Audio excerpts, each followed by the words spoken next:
समय पहले की बात है। वीरनगर राज्य में विक्रम नाम का राजा शासन किया करता था। राजा विक्रम की पुत्री राजकुमारी सुलेखा बहुत सुंदर थी। उसकी सुंदरता के चर्चे दूर दूर तक राज्यों में फैले हुए थे।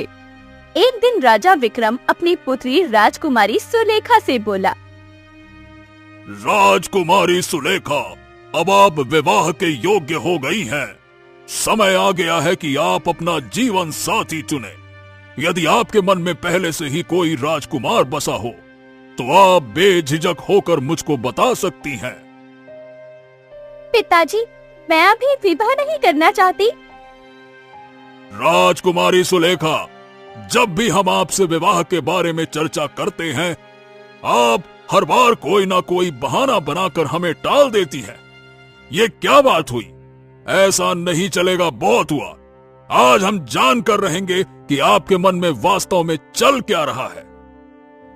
अपने पिता राजा विक्रम की बात सुनकर राजकुमारी सुलेखा गहरी सोच में डूबते हुए बोली, पिताजी, मैं चाहती हूँ कि जब मैं विवाह करूँ तो मेरा होने वाला पति ऐसा वीर हो जिसकी बुद्धि और शौर्य के सामने बड़े से बड़ा योद्धा भी ना टिक सके। तो फिर आप चिंता क्यों करती हैं राजकुमारी? हम भी चाहते हैं कि आपका विवाह किसी ऐसे वीर योद्धा से हो जो आपके आदर्शों पर खरा उतरे। ठीक है, हम वादा करते हैं कि हम आपके लिए ऐसा ही जीवन साथी चुनेंगे। पिताजी, मैं उसी युवक को सच्चा वीर मानूंगी जो नीलगिरी के घने जंगल में रहने वाले राक्षस से नीला पुष्प लाने का साहस करेगा। ये सुनकर राजा विक्रम बुरी तरह से चौंक पड़ा। अगर आपकी ऐसी इच्छा है राजकुमारी सुलेखा, तो हम आपकी ये इच्छा भी अवश्य पूरी करेंगे। इतना बोलकर राजा विक्रम अपनी पुत्री राजकुमारी सुलेखा के कक्ष से बाहर निकल गया और बाहर जाकर अपने मंत्री जगन्नाथ से बोला, मंत्री जगन्नाथ, सारे राज्य में ऐलान करवा दो कि कोई भी वीर युवक नीलगिरी जंगल से अगर नीला पुष्प राजकुमारी सुलेखा के लिए लेकर आएगा तो हम राजकुमारी सुलेखा का विवाह उस युवक से कर देंगे और साथ ही अपने राज्य का अगला होने वाला राजा भी उसे घोषित कर देंगे। जाओ। ठीक है महाराज, जैसा आप चाहते हैं वैसा ही होगा। मैं तुरंत पूरे राज्य में संदेश भिजवाने का प्रबंध करता हूँ।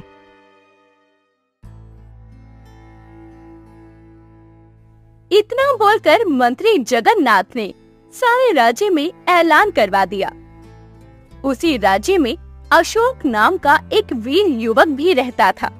अशोक जंगल में लकड़ी काट रहा था कि तभी उसका मित्र कन्हैया उसके पास आकर बोला, अशोक, क्या तुमने राजा विक्रम का ऐलान सुना? क्या ऐलान? कैसा ऐलान कन्हैया? अशोक, राजा विक्रम ने कहा है कि जो भी युवक नीलगिरी के जंगलों से राजकुमारी सुलेखा के लिए नीला पुष्प लेकर आएगा तो राजा विक्रम उसका विवाह राजकुमारी सुलेखा से कर देंगे। और बस यही नहीं, उसे राज्य का अगला राजकुमार भी घोषित कर देंगे। अपने मित्र की बात सुनकर अशोक के चेहरे पर मुस्कुराहट आ गई। अरे, मुझे ये राज्य का महाराज वहराज बनने में कोई दिलचस्पी नहीं है कन्हैया। मैं तो केवल राजकुमारी सुलेखा से विवाह करना चाहता हूं। मैंने उसे एक बार दूर से देखा था और उसी क्षण मुझे उनसे प्रेम हो गया था। इसलिए तो मैं तुम्हारे पास आया हूँ। मुझे पूरा विश्वास है कि इस राज्य में तो क्या, आसपास के राज्य के किसी भी व्यक्ति या किसी भी राजकुमार में इतनी हिम्मत नहीं है कि वो नीलगिरी के जंगल से नीला पुष्प लेकर आ सके, क्योंकि सब जानते हैं कि नीलगिरी के जंगल में एक खतरनाक राक्षस का शासन है और कई लोग ने वहां पर अजीबोगरीब दिखने वाले इंसानों को भी देखा है। अच्छा, ठीक है, मैं राजकुमारी सुलेखा की इस चुनौती को स्वीकार करता हूं।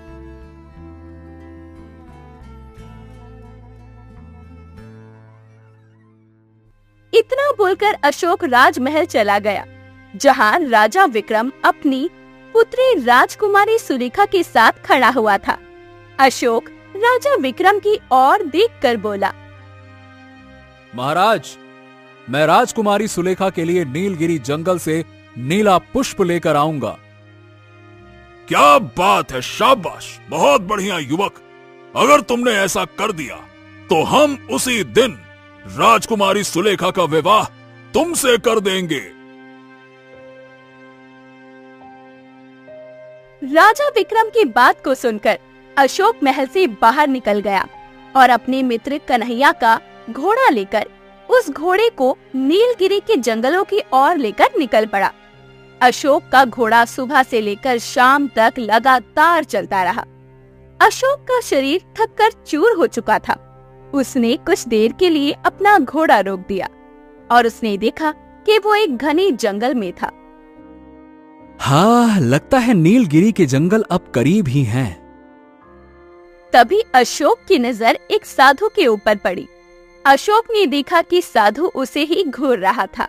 साधु अशोक की ओर देखकर बोला, कौन हो तुम और इस जंगल में क्या कर रहे हो? देखो, तुम जो भी हो इससे आगे मत जाना, क्योंकि इससे आगे नीलगिरी जंगल की सीमा शुरू होती है, जहां पर मनुष्य जाते तो हैं परंतु वापस नहीं लौटते, लेकिन हाँ, उनके कंकाल यहाँ जरूर मिलते हैं। अशोक साधु को सारी घटना बताते हुए बोला, प्रणाम साधु महाराज। मैं आपको बताना चाहता हूं कि मैं राजकुमारी सुलेखा से प्रेम करता हूं और मैं किसी भी कीमत पर केवल राजकुमारी सुलेखा से ही विवाह करूंगा, और मैं उनसे विवाह करने के लिए मुझे नीलगिरी के जंगल से एक नीला पुष्प राजकुमारी को ले जाकर देना होगा। ये सुनकर साधु बुरी तरह से चौंक पड़ा और अशोक की ओर देखकर बोला, देखो, मेरी बात सुनो, तुम इससे आगे मत जाओ। लेकिन साधु महाराज, देखिए, मैं साधुओं का बहुत आदर करता हूं, परंतु मैं राजा विक्रम को वचन दे चुका हूं और मैं वचन को तोड़ नहीं सकता महाराज। इतना बोलकर अशोक घोड़े पर बैठकर दोबारा घनी जंगल की ओर निकल पड़ा। वो थोड़ी दूर ही पहुंचा होगा, तभी अचानक अशोक का घोड़ा एक जगह पर रुक गया। अशोक ने अपने घोड़े को आगे ले जाने की बहुत कोशिश की, मगर उसका घोड़ा टस से मस नहीं हुआ। अरे, ये घोड़ा तो बहुत बुरी तरह से डरा हुआ है।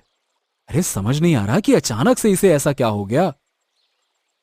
तभी अशोक के कानों में एक व्यक्ति की आवाज टकराई। कौन हो तुम और इस जंगल में क्या कर रहे हो? तुम जो भी हो यहाँ से वापस चले जाओ। यह जगह तुम्हारे लिए खतरनाक है। अगर तुमने यहाँ रुकने की कोशिश की तो बेमौत मारे जाओगे। अशोक ने जैसे ही इधर उधर देखा तो उसके सामने एक अजीबोगरीब मनुष्य खड़ा हुआ उसे ही घूर रहा था। अशोक ने देखा कि उसका सर एक शेर का था और धड़ एक इंसान का। अरे, ये विचित्र मनुष्य कौन है? इसका सर तो एक शेर का है और धड़ एक इंसान का। ओह, इसका मतलब मैं नीलगिरी के जंगल में ही खड़ा हूँ। इतना बोलकर अशोक फिर से अपने घोड़े को दौड़ाने का प्रयास करने लगा, मगर उसका घोड़ा एक कदम भी आगे नहीं बढ़ा।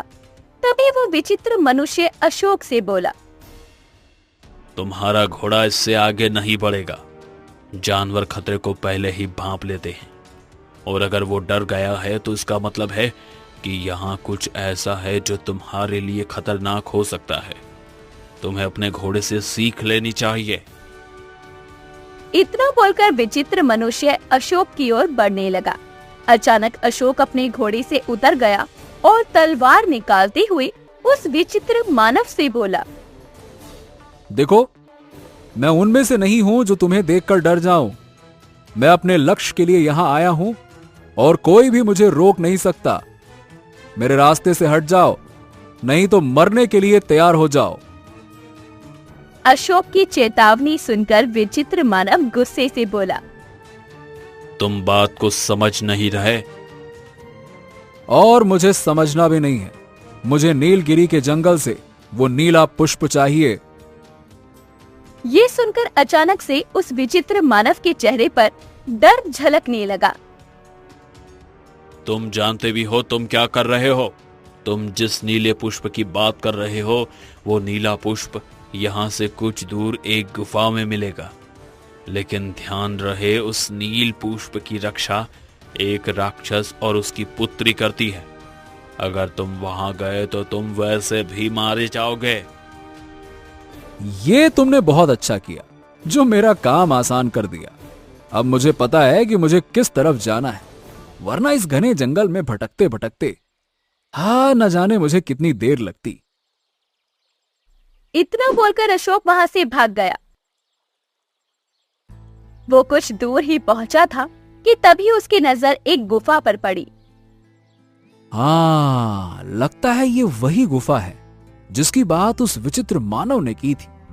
मुझे इस गुफा के अंदर जाना चाहिए।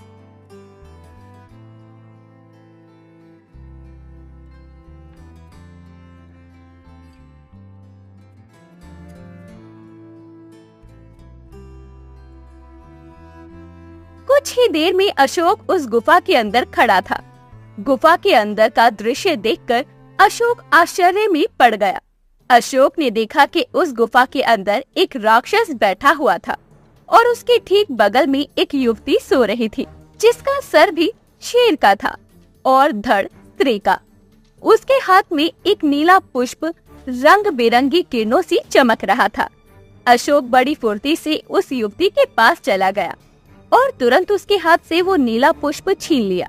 ऐसा करते ही वो स्त्री तुरंत उठकर खड़ी हो गई। स्त्री के उठते ही वो राक्षस अशोक को घूरने लगा। मूर्ख इंसान, वो पुष्प मेरे हवाले कर दे। वाह, इसी पुष्प को लेने के लिए मैं खतरों से खेलता हुआ यहाँ तक पहुँचा हूँ और तुम बोल रहे हो कि मैं ये पुष्प तुम्हारे हवाले कर दूं? नामुमकिन। मैं ये पुष्प किसी भी कीमत पर तुम्हारे हवाले नहीं करूंगा। वाह, तुम नहीं जानते कि तुम क्या कर रहे हो। मैं बहुत अच्छी तरह से जानता हूं कि मैं क्या कर रहा हूं। इतना बोलकर अशोक वहां से दोबारा भाग गया। कुछ ही देर में वो अपने घोड़े के करीब खड़ा था, मगर अब वहां पर सन्नाटा था। लगता है वो विचित्र मानव यहां से चला गया है। अब मुझे यहां समय बर्बाद नहीं करना चाहिए। हर क्षण महत्वपूर्ण है। मुझे तुरंत राजमहल की ओर बढ़ना चाहिए। इतना बोलकर अशोक अपने घोड़े पर बैठ गया और राजमहल की ओर चल दिया। कुछ ही देर में अशोक राजमहल के अंदर खड़ा था। अशोक के हाथ में नीला पुष्प देखकर राजकुमारी सुलेखा मुस्कुराते हुए अशोक की ओर देखकर बोली, लाओ अशोक, ये नीला पुष्प मुझे दे दो।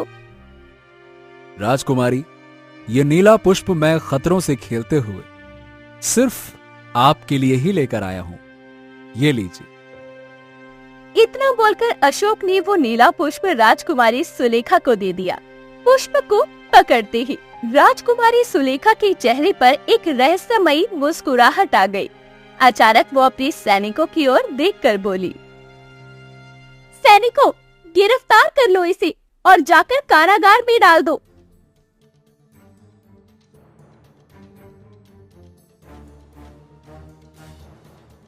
ये सुनकर अशोक बुरी तरह से चौंक पड़ा और राजा विक्रम की ओर देखने लगा, जो रहस्यमयी अंदाज में अशोक की ओर देखकर मुस्कुरा रहा था। महाराज, ये सब क्या है? मुझे गिरफ्तार क्यों किया जा रहा है? मैंने क्या कर दिया? ये जो कुछ भी हो रहा है तुम्हारी सोच से परे है। इतना बोलकर राजा विक्रम अपने सैनिकों से बोला, सैनिकों, राजकुमारी सुलेखा ने जो कहा उसे करो, ले जाओ इसे। सैनिकों ने अशोक को कारागार में डाल दिया। अशोक कारागार में खड़ा खड़ा ये सोच ही रहा था कि तभी वहां पर राजा विक्रम और राजकुमारी सुलेखा आ गए। अशोक उन दोनों को वो चक्का होकर देखने लगा। अचानक अशोक ने देखा कि राजा विक्रम एक राक्षस में परिवर्तित हो गया और राजकुमारी सुलेखा उसी युवती की तरह परिवर्तित हो गई, जिसका मुंह शेर का और धड़ इंसानों जैसा था। अचानक ही वो विचित्र युवती मुस्कुराते हुए अशोक से बोली, मूर्ख मनुष्य, तू जिस नीलगिरी जंगल में रहने वाले राक्षस से मिलकर आया है, वो कोई असली राक्षस नहीं है, बल्कि वो इस राज्य का असली राजा है, राजा विक्रम है। और जिस युवती का मुंह तूने शेर जैसा देखा था, वो असली राजकुमारी सुलेखा है। ये सुनकर अशोक बुरी तरह से चौंक पड़ा। तभी राक्षस अशोक की ओर देखकर बोला, तुझे क्या लगता था कि तुझे ये पुष्प लाने के लिए भेजा गया था? अरे मूर्ख, हमें इस नीले पुष्प की तलाश वर्षों से थी। अब अमावस्या की रात को इस नीले पुष्प को खाकर मैं और मेरी पुत्री इतने शक्तिशाली हो जाएंगे कि फिर कोई भी हमारा सामना नहीं कर पाएगा। और फिर हम ना सिर्फ इस राज्य में बल्कि पूरे संसार में राज करेंगे।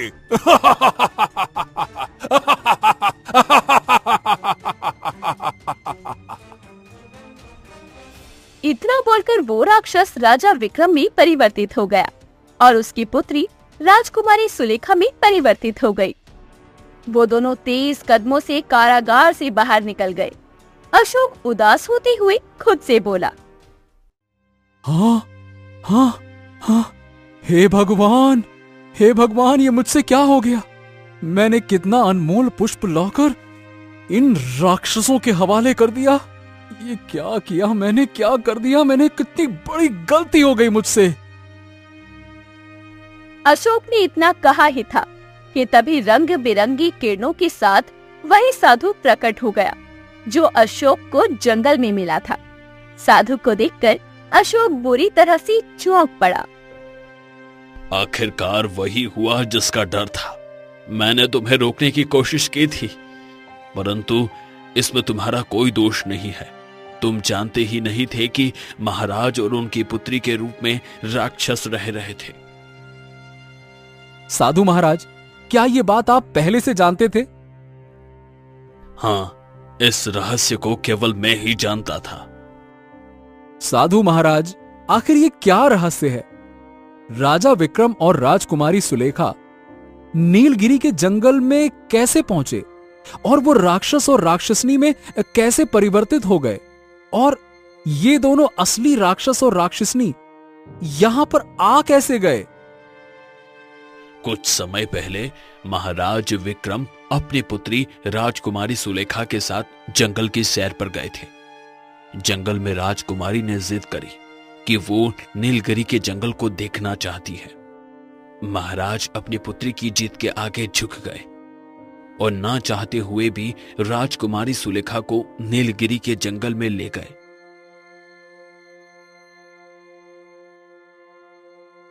जब वे जंगल में पहुंचे तो राजकुमारी सुलेखा को एक विचित्र पेड़ दिखाई दिया। उस पेड़ पर कई रंग बिरंगे नीले फूल लगे हुए थे।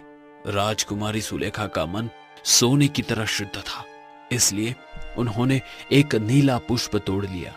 हालांकि उस नीले पुष्प को तोड़ना इतना आसान कार्य नहीं था। जैसे ही उन्होंने पुष्प को तोड़ा, अचानक से वहां एक राक्षस और एक राक्षसनी आ पहुंचे। वे दोनों पिता पुत्री थे और वे जानते थे कि उस नील पुष्प के कारण वे सबसे ज्यादा शक्तिशाली बन सकते थे। राक्षस ने राजकुमारी सुलेखा को डराकर उस पुष्प को लेने का प्रयास किया। मूर्ख राजकुमारी, तुम जानती भी हो तुमने जो नीला पुष्प तोड़ा है वो कोई साधारण फूल नहीं है। इसे हमें दे दो, इससे पहले कि तुम्हारी मौत निश्चित हो जाए। दे दो। ये पुष्प मैंने देखा और इसे अपने हाथों से तोड़ा है। ये पुष्प मेरा है और मैं तुम्हें इसे किसी भी हालत में नहीं दूंगी। मूर्ख बालिका, तुम जानती नहीं कि तुम किससे भिड़ रही हो। इस नीले पुष्प को खाकर हम अजय हो जाएंगे और फिर तुम्हारे इस पूरे राज्य पर हमारा राज होगा। तुम चाहे जितना डराओ, मैं तुम्हें ये पुष्प नहीं दूंगी। मेरे पिता के रहते हुए तुम हमसे ये पुष्प नहीं छीन सकती। अगर तुमने हमें ये पुष्प नहीं दिया तो मैं और मेरी बेटी तुम्हारे पिता और तुम्हें इस संसार से मिटा देंगे। तुम समझ रही हो ना कि हमारे पास कितनी शक्तियां हैं। तुम कितने भी शक्तिशाली क्यों ना हो, मेरे पिता मेरे साथ हैं और हम तुम्हारे हर प्रहार का सामना करेंगे।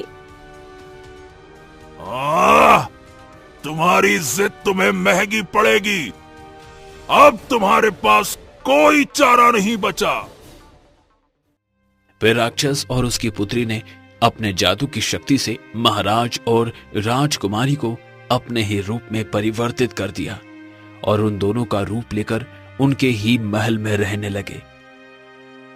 आप इस बारे में इतना कैसे जानते हैं साधु महाराज? क्योंकि जब यह घटना हुई थी, मैं उसी समय एक घने वृक्ष के पीछे इस घटना को देख रहा था। मैं चाहकर भी राक्षस और राक्षसनी का मुकाबला नहीं कर सकता था, इसलिए मैंने चुप रहना ही बेहतर समझा। साधु महाराज, जब मैं नीलगिरी जंगल में पहुंचा तो मैंने वहां एक अजीबोगरीब इंसान को देखा। उसका सिर शेर का था, लेकिन धड़ इंसान का था। वो कौन था? कहते हैं कि उस जंगल में पहले मनुष्य भी रहा करते थे, लेकिन जब से राक्षस और उसकी पुत्री ने उस जंगल में कदम रखा है, तब से वो पूरा जंगल श्रापित हो गया है और उस श्राप के कारण जंगल में रहने वाले सभी मनुष्य असामान्य रूपों में परिवर्तित हो गए हैं। अब केवल राक्षस और राक्षसनी की मौत ही उन सभी विचित्र मनुष्यों को उनकी असली रूप में ला सकती है। ओ साधु महाराज, ये सब मेरी गलती की वजह से हुआ। मैं नहीं चाहता कि राक्षस और उसकी पुत्री का शासन पूरे संसार में हो।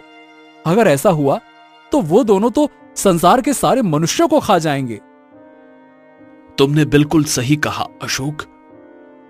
तो साधु महाराज, मुझे बताइए कि उन्हें कैसे रोका जा सकता है? अशोक, मेरी बात ध्यान से सुनो। नीलगिरी जंगल में एक पेड़ और भी है जिस पर लाल पुष्प उगे हुए हैं। तुम्हें उस पेड़ से एक लाल पुष्प तोड़ना होगा और उसे महाराज और उनकी पुत्री, जो अब राक्षस और राक्षसनी के रूप में हैं, उन्हें आधा आधा खिलाना होगा। ऐसा करते ही महाराज और उनकी पुत्री अपने असली रूप में आ जाएंगे। जब वे असली रूप में होंगे तब उन्हें अपने बहरूपियों यानी असली राक्षस और राक्षसनी से सामना करना होगा, और जैसे ही उन दोनों का आमना सामना होगा तभी तुरंत असली राक्षस और राक्षसनी जलकर राख हो जाएंगे, क्योंकि लाल पुष्प की शक्ति महाराज और राजकुमारी के भीतर होगी और लाल पुष्प की शक्ति के आगे उस नीले पुष्प की शक्ति कुछ भी नहीं है। मगर ये काम तुम्हें जल्द से जल्द पूरा करना होगा, क्योंकि कल अमावस की रात है और राक्षस और राक्षसनी को अमावस की रात का ही इंतजार है, क्योंकि अमावस की रात को वे दोनों उस नीले पुष्प को खा लेंगे। अगर उन दोनों ने उस नीले पुष्प को खा लिया तो उनकी शक्ति इतनी प्रबल हो जाएगी कि फिर उन्हें रोकना असंभव हो जाएगा। हाँ, अगर ऐसी बात है साधु महाराज, तो मैं उस लाल पुष्प को तोड़ने के लिए पूरी तरह से तैयार हूं। परंतु मैं चाह कर भी उस लाल पुष्प को तोड़ नहीं सकता, क्योंकि मुझे यहां इन सलाखों के अंदर कैद कर दिया गया है। क्या करूं मैं? अशोक, तुम्हारे इरादे नेक हैं, लेकिन ये जान लो कि उस पेड़ से लाल पुष्प को तोड़ना इतना आसान नहीं है। उस पुष्प को केवल वही व्यक्ति तोड़ सकता है जिसका मन सोने की तरह शुद्ध हो और जिसके हृदय में किसी दूसरे के प्रति ईर्ष्या की भावना न हो। अगर उस व्यक्ति के अंदर जरा सी भी बुराई की भावना हुई तो लाल पुष्प तोड़ने के बाद ही वो व्यक्ति मौत की आगोश में समा जाएगा। मुझे इसकी कोई परवाह नहीं है साधु महाराज, चाहे मुझे अपनी जान ही क्यों न देनी पड़े। मैं बस महाराज और राजकुमारी सुलेखा को वापस उनके असली रूप में लाना चाहता हूं।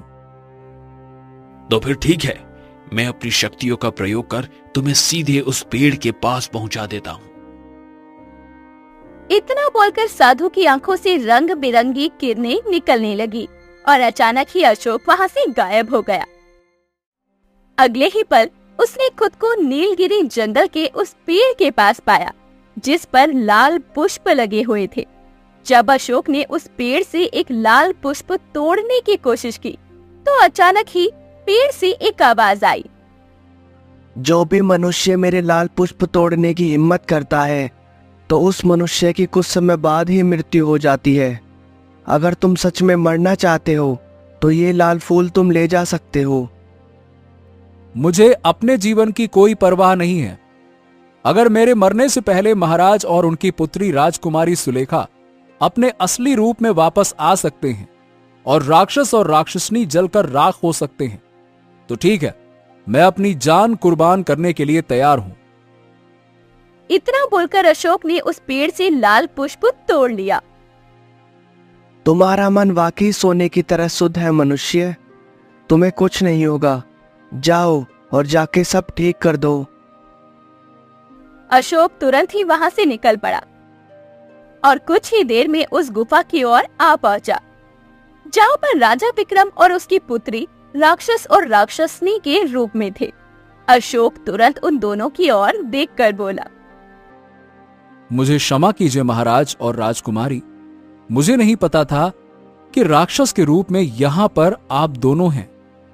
मैं आपके लिए ये लाल पुष्प लेकर आया हूं। जैसे ही आप दोनों ये लाल पुष्प खाएंगे तो आप अपने असली रूप में आ जाएंगे। इतना बोलकर अशोक ने वो लाल पुष्प आधा राजा विक्रम को दे दिया और आधा राजकुमारी सुलेखा को दे दिया। उन दोनों ने जैसे ही उस पुष्प को खाया अचानक से वो दोनों अपने असली रूप में परिवर्तित हो गए। तुम वाकई बहुत ज्यादा बहादुर हो अशोक। जब तुम पहली बार यहाँ पर आए थे तब मैंने तुम्हें गलत समझा था। महाराज, अब आपको और राजकुमारी को जल्द से जल्द महल की ओर चलना होगा। जब तक आप दोनों महल में उन दोनों का सामना नहीं करेंगे तब तक वो दोनों नहीं मरेंगे। राजकुमारी सुलेखा अपने पिता से बोली, पिताजी, तब तो हमें तुरंत महल की ओर बढ़ना होगा। वो तीनों गुफा से बाहर आ गए कि तभी वहां पर वही विचित्र मानव आ पहुंचा। अशोक उस विचित्र मानव की ओर देखकर बोला, मैं जानता हूं कि तुम किसी समय में बिल्कुल सही थे। उस राक्षस के यहां आने के कारण तुम शापित हो गए। तुमने सही कहा और तभी से हम इस जंगल में छुप कर रहते हैं ताकि कोई मनुष्य हमें देखकर डर ना जाए। चिंता मत करो, उस श्राप के खत्म होने का समय आ चुका है। बहुत जल्द राक्षस और उसकी पुत्री का अंत हो जाएगा, जिसके बाद तुम आजादी से फिर कहीं भी घूम फिर सकते हो। ठीक है? अशोक राजा विक्रम और उसकी पुत्री को राजमहल की ओर लेकर आ गया। जैसे ही वो दोनों राजमहल के अंदर पहुंचे तभी अचानक राक्षस और राक्षसनी, जो कि राजा विक्रम और राजकुमारी सुलेखा के रूप में थे, अचानक उनके शरीर में आग लग गई और कुछ ही देर में वो जलकर राख हो गए। उनके राख होते ही नीलगिरी जंगल का लगा हुआ श्राप खत्म हो गया और वो विचित्र मानव अपने असली रूप में आ गया। तभी वहाँ पर वही साधु प्रकट हुआ और मुस्कुराते हुए राजा विक्रम और उसकी पुत्री सुलेखा को सारी घटना बताते हुए बोला, महाराज, ये सब अशोक की बहादुरी की वजह से हुआ है। अगर अशोक ने साहस नहीं दिखाया होता तो आप और आपकी पुत्री हमेशा के लिए राक्षसों के रूप में फंसे रहते और इस संसार पर राक्षस और राक्षसनी का शासन हो चुका होता। इतना बोलकर साधु रंग बिरंगी किरणों के साथ वहां से गायब हो गया और राजा विक्रम खुश होते हुए अशोक से बोला, मुझे तुम्हारे जैसे बहादुर युवक को अपना दामाद बनाने में बहुत प्रसन्नता होगी। मैं हमेशा से तुम्हारे ही जैसे किसी वीर युवक से विवाह करना चाहती थी। क्या तुम मुझे अपनी पत्नी के रूप में स्वीकार करोगे? अशोक ने मुस्कुराते हुए हामी भर दी। कुछ ही दिनों में अशोक का विवाह राजकुमारी सुलेखा के साथ संपन्न हो गया। परंतु वो सब इस बात से अनजान थे कि राक्षस और उसकी पुत्री अभी भी जिंदा है और राजा से बदला लेने का सही समय ढूंढ रहे हैं। हाँ, राजा और अशोक को इतनी आसानी से नहीं छोड़ूंगा मैं। हाँ।